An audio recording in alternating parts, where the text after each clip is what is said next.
Hi, I'm Dr. Dave Janda, and please welcome to our Operation Freedom platform, WeThePeopleProcessing.com. You know, are you tired of being threatened to be canceled just because you have a company focused on liberty and freedom?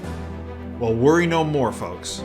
WeThePeopleProcessing.com is your go-to merchant services, freedom-based company to provide business service payment solutions. We the People Processing provides their clients a cancel culture-free platform which is domestically based.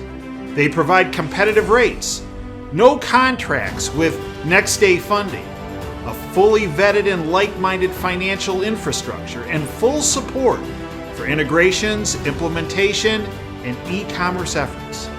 Bottom line, WeThePeopleProcessing.com focuses on defending your company's free market growth, values, and future. Check them out at www.WeThePeopleProcessing.com. Once you're on the site, enter in password Operation Freedom or call 855-499-2024. That's WeThePeopleProcessing.com. Then, when on the website, enter Operation Freedom as your password or call 855-499-2024. Welcome back to Operation Freedom, folks. I'm Dr. Dave Janda, broadcasting our ancillary bunker link to our main freedom bunker in the People's Republic of Ann Arbor. We're here every Sunday for you from 2 to 5 Eastern live and 24/7 at davejanda.com. Stop on by. Outstanding content for you to consume and then take that information and network it to anyone and everyone you know, because the information you glean from davejanda.com and this radio show, you'll never see, hear, read, or experience in the bought-off, lamestream, fake media. Let me give you an example. You know, we're coming up on Groundhog Day, right? This coming Thursday. So let me give you a little, I don't know, you want to call it a joke, maybe a little observation. What's the difference between Puxatawny Phil, you know, the groundhog? Yeah. What's the difference between Puxatawny Phil and Joe Biden? Answer. One is a disgusting, lazy rodent that is always wrong, and the other is a groundhog that's right 50% of the time. I leave you with that for when you see them lift Puxatawny Phil over their head. Look at Phil. Don't you think he kind of looks and acts like Biden in a way? Yeah, as they lift Joe Biden over their head every day to, if you will, prop him up as a puppet of the globalist cult. Today's topic and today's, if you will, theme is confronting evil. One of the platforms that the syndicate implements to institute their evil agenda is through financial markets. You see, their goal is to make you, yes, I know, hungry, yes, cold, but they're also focused on making you destitute. Why? Well, if you don't have money to fight them, it's hard to fight them. Makes it more difficult. Meanwhile, they're in their criminal operations are stuffing money in their pockets hand over fist, day after day, money. And then they use that to start wars, to continue wars, to support, if you will, more evil. And my next guest is someone who has, frankly, put his life on the line in confronting the evil and exposing the evil in financial markets. Hemke describes himself as was a licensed security professional for nearly 20 years, and he became disgruntled by the fraud known as the financial services. And he then retired, and it's a good thing for every person willing to listen. He retired to a career as a serial entrepreneur in 2008.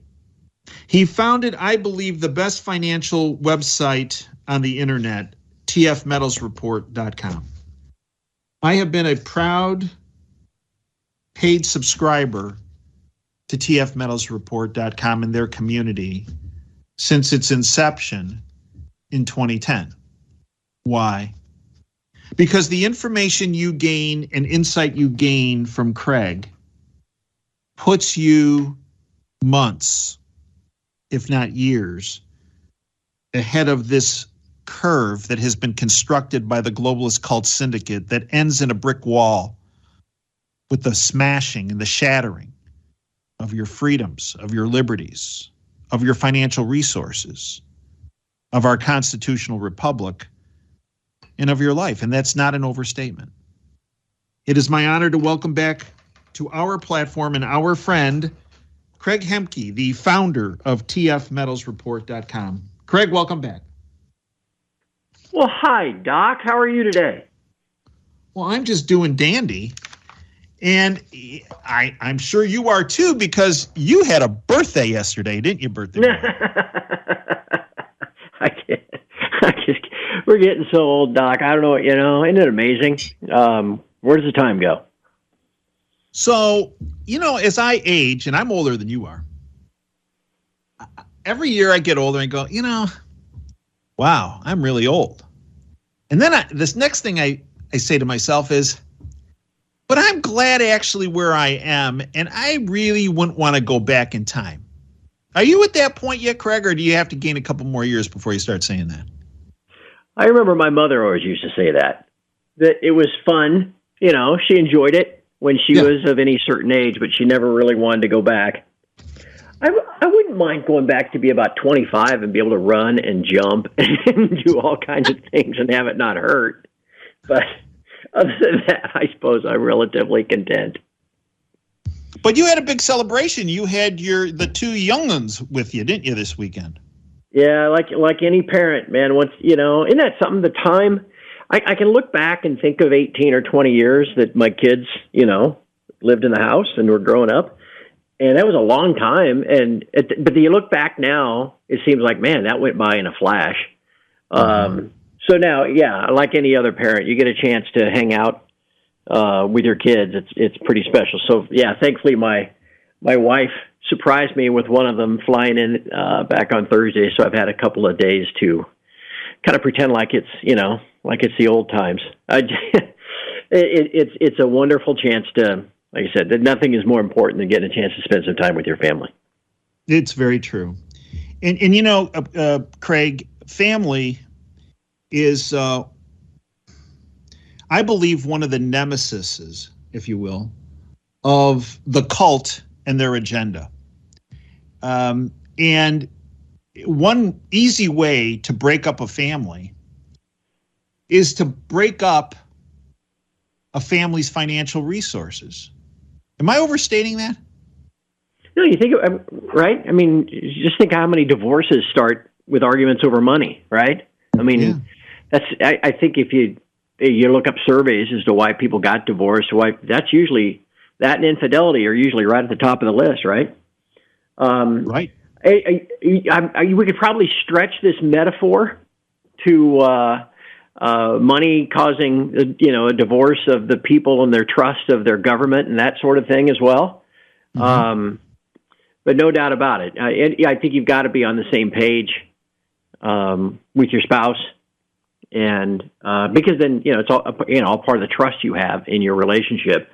And so there is some kind of there is probably a stretched metaphor in there about your government and your bankers and your central bankers creating kind of a false narrative to keep their version of the monetary system going, and that cuts. Once you start to realize that that's what they do, it really cuts at your level of trust. I'll give you one more thing, Doc. You probably heard me say this on the site.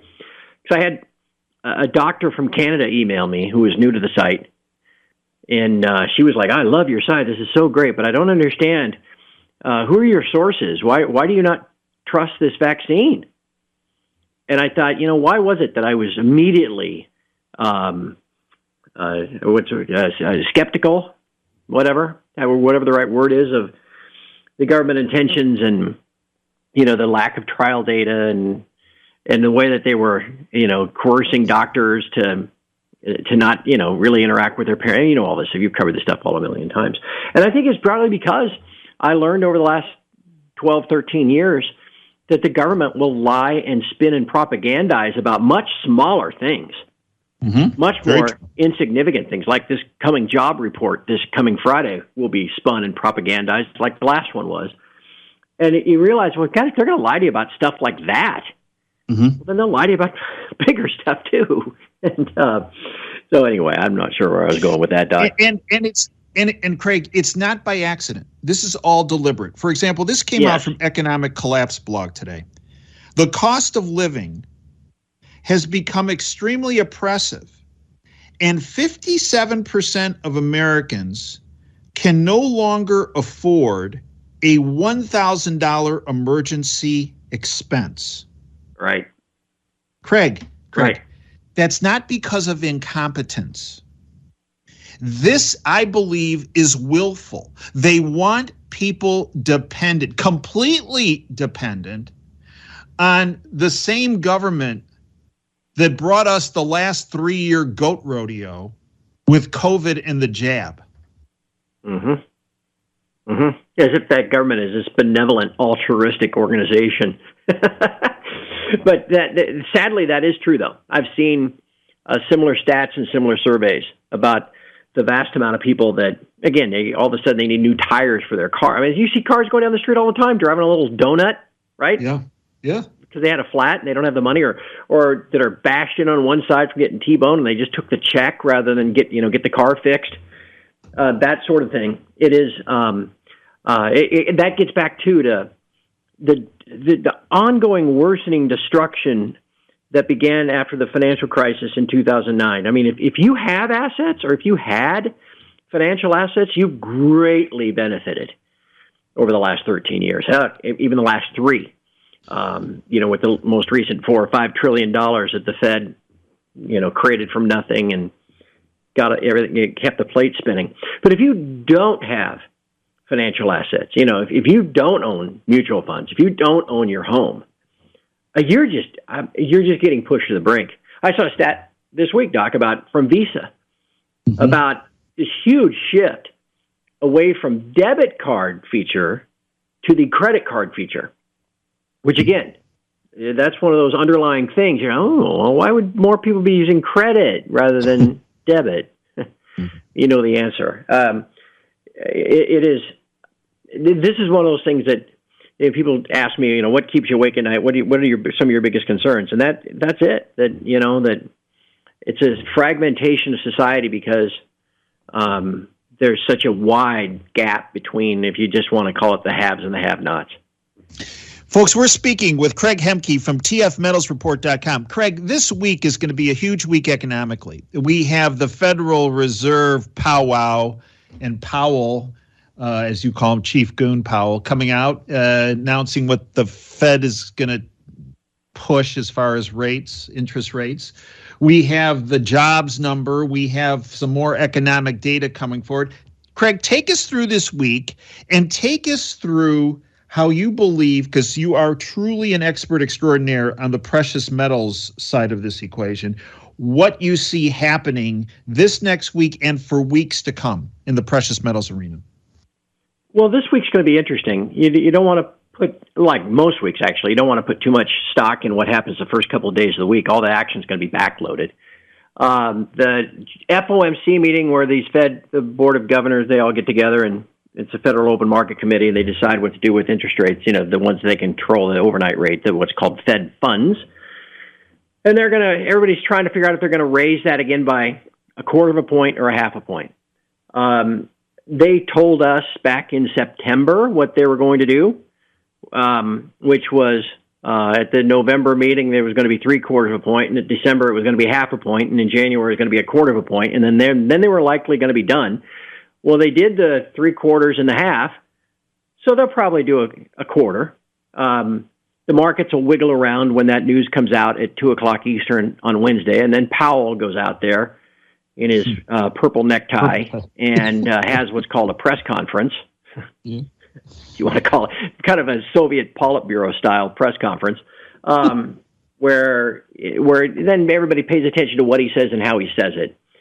So the metals, that'll move everything around. But mainly in reaction to what happens in the bond market with interest rates and in the foreign currency markets with the dollar and the dollar index. Then we get to Friday, Doc, and that's where it's going to be another calamity. I don't know. We have 10 minutes left. We could talk about what a scam the monthly jobs numbers are, but we're going to get that again this coming Friday. Part of the calculation, if you will, of that jobs number is something you and I have talked about before called the birth-death adjustment, where the Bureau of Labor Statistics kind of has an average in the past of how many businesses were started or went out of business in January. And based on that average, they come up with a number of new jobs or jobs lost every January based on this, January's in the past. Well, anyway, that adjustment for this coming Friday is going to be like a negative 114,000 jobs was what it was last year. So that's going to be a big drag on whatever number gets reported this year as well, because it'll be negative something for that birth-death adjustment. So by the end of the week, if Powell and his ilk, they only raise Fed funds by 25 basis points and spend a lot of time talking about data dependency going forward. And then the first data we get on Friday is weak and pointing toward recession. Things are going to look, the topic of discussion by next Sunday is going to be a lot different than it is this week on the news shows and the like. And Craig, when you look at the behind the curtains numbers that you look at about what the banks, what the hedge funds are doing as far as, if you will, going long or buying gold and silver as opposed to shorting or betting against the prices going up of gold and silver, what are you seeing there? Well, this is going to, we watch this to see, these main buyers and sellers of the futures contracts in New York, how they're positioning themselves. And that'll often tell you, if price can go up much further before correcting or whether price is going to drop any further before bouncing. And late last year, there were a lot of people talking about silver going down to 12 and all this kind of stuff. And that was just bogus because a lot of the banks were long. And it was the speculators that were betting on price to go down further by being short. And that just... speculators never win, Doc. It's the banks that always win. So you knew price was going to start going back up, and it did. And it rallied tremendously from $17.50 to $24.50 in about 90 days, 40%. And gold has followed suit. Gold's up $300 off its lows. The important thing, I can't stress this enough, and you've heard me say this, Doc, and in every interview I've done so far this year, this is going to be this will be a very positive year for the precious metals and then for people that trade mining shares. If anything, because from a macro sense, Fed policy, monetary policy, all that stuff, is very similar setup to 2010 and to 2019. Both of those years began as this year began, with all the pundits and the economists talking about interest rates going higher and the Fed hiking rates and the economy doing okay. We just got fourth quarter GDP, they alleged to be almost 3%. And what happened? Both in 2010 and 2019, they hiked too far, and the economy began demonstrably slow in the first half of the year. And by summer or early fall, the Fed was cutting rates and restarting their QE printer in both years. Well, that's exactly what's going to happen this year. By summertime, the Fed will be talking about cutting rates because it's so obvious that we're heading off the road into the ditch economically. And I would expect the precious metals to perform like they did in 2010 and 2019, which, as a reminder, they went sideways mostly for the first half of both of those years. And so they're probably apt to kind of trend sideways, at least for the first 3 or 4 months of this year. And then that's when things took off in the back half of 2010 and 2019. And oh, by the way, for anybody with a good memory, you'll recall 2011 and 2020 were when things got really a lot of excitement to the upside. So it's going to be very important for people, if you're buying physical precious metal, to be preparing yourself for much higher prices beginning by this summer, by this fall, that'll carry all the way through next year. And Craig, let's add to that fire, if you will, the fact that Saudi Arabia this past week had hinted around at the edges for this for a number of months, but then their financial minister came out and said that they're open to settling trade in other currencies outside of the dollar. And then we hear about the BRICS countries, Brazil, Russia, China, India, South Africa, with more countries joining, about establishing their own type of currency and payment systems, one that might be based on physical assets such as gold or silver or oil or natural gas. Is that yet another, if you will, big waft of kerosene on the fire igniting gold and silver this coming year? Oh, absolutely. In its simplest terms, and even if you never took an economics class, I think most people understand, supply and demand. And if you increase the supply of something while holding demand constant, the price of it goes down. If you increase the demand of something while holding supply constant, price usually goes up, right? More demand, same supply. Mm-hmm. And what you're talking about here as alternatives are presented to just solely using the dollar, or mostly only the dollar. I mean, euro gets used. I mean, you get other currencies that get used in some for international trade settlement, but dollar is still by far gets the majority of that trade volume.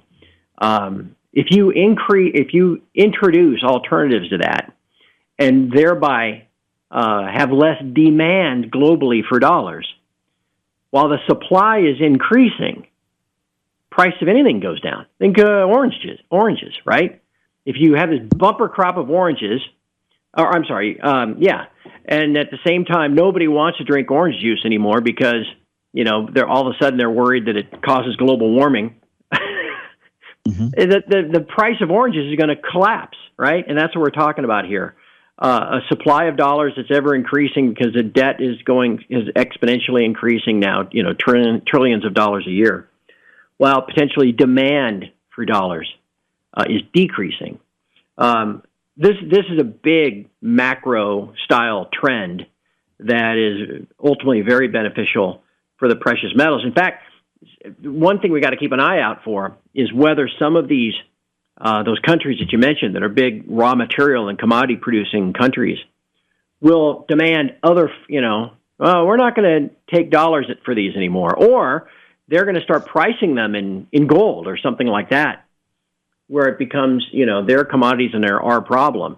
There are all kinds of things like that are possible now and plausible as we look over the horizon. It'll be very interesting year to see how all of this develops and plays out, and it's one of those kind of macro trends that could also really drive precious metals prices. Not only in the years to come, but maybe even sooner than that. Craig, educate our listeners on your fantastic site, TF Metals Report, and your community, because it's a very unique community and it's an incredibly unique website because of the content that you produce. Well, thank you, Doc. It really is. I think everybody that is a member of the site views it as kind of like this, little shelter where we can all talk and share information and do so kind of away from all the other noise that's out there. Everybody treats each other nice and politely. It's not like an internet. You go to like a message board or the comment stream of some news article or something. But we're all aware of what's going on in the world. And so, and how these changes are going to affect not only us, but, that next generation of family that we started talking about at the top of the hour. And all we can do is prepare for this. We can't go around with our heads in the sand, hoping that tomorrow is just going to be just like yesterday. We got to prepare for all these eventualities. And frankly, if you're going to follow gold and silver, you got to follow all this stuff. You see these guys come on CNBC and stuff and talk about it like it's just a dot on a screen. And that's all it is to them. But gold and silver are money. Gold, silver even more so than gold historically. And at some point, to restore confidence in your currency use around the world, we're going to swing back to some type of sound money platform. A partial gold backing. Somebody's going to offer something And again, that is just so. It's going to cause such a problem for the dollars and people that are only in dollars that you really need to own some physical precious metal to hedge yourself and protect yourself against that stuff. So that's what we talk about at TF Metals Report.